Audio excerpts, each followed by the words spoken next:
Evening Horrors, Matt fucking Haney here. Welcome to the season finale of period 2 of my vlog. I want to start by saying that I'm extremely proud of myself for making it this far. Most of my ideas I just talk a lot about for about 2 weeks, never make any kind of headway, and just kind of let them fizzle out.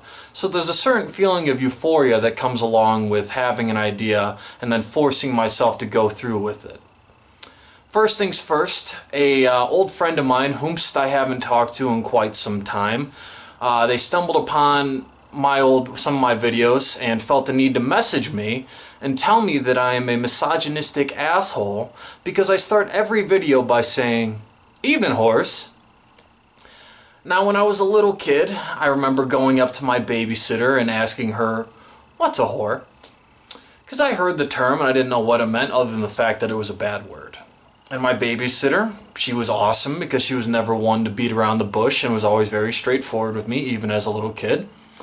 So she pondered for a second and she told me, "A whore is someone who does unpleasant things that no one else wants to do in order to make money." By that definition, are we not all whores? Granted, you may not be sucking dick in order to get paid, but I am willing to bet that you are kissing someone's ass. Unsolicited piece of advice number 3. I want you guys to embrace the crazy. If you look at any famous, successful, or powerful person now or throughout history, if you take a close look at their life, I guarantee you that you realize that these people are batshit crazy, completely off the fucking wall. Now, look at Bill Gates, richest man in the world. What does the richest man in the world do every morning when he wakes up? He goes to work, of course. I mean, what else would the richest person in the fucking world do? Or how about Seth MacFarlane? He's come out with 2 TV shows that have over 100 episodes. He has a net worth close to $500 million. He came out with the movie Ted, which did about $500 million at the box office, despite only having a $36 million budget. What does Seth do in his free time? Oh, he's working on a novel, he's came out with a couple of studio albums, and he's constantly tinkering, trying to find the next big thing in TV or movies. Why? He puts it so beautifully in an interview.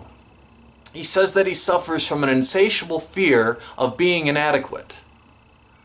Or what about all the celebrities we hear about that struggle with addiction? So often the media will point a finger at their lifestyles and how they're always in the spotlight. But really, I think that's a load of bullshit. These people are endorphin addicts. That's how they got to the top. They were chasing that pot of gold at the end of the rainbow, constantly searching for that new high.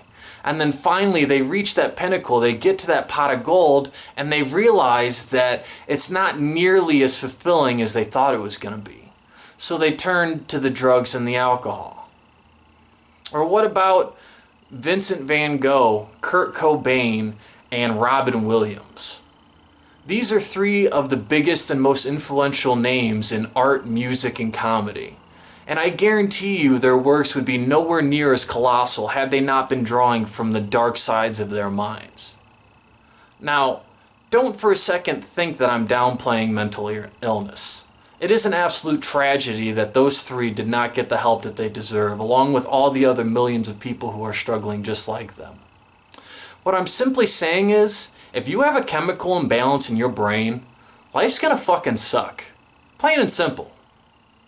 Why make it worse by striving to be mediocre? I would say that 98% of people would call themselves average. They think of themselves no better than average. They sell themselves short.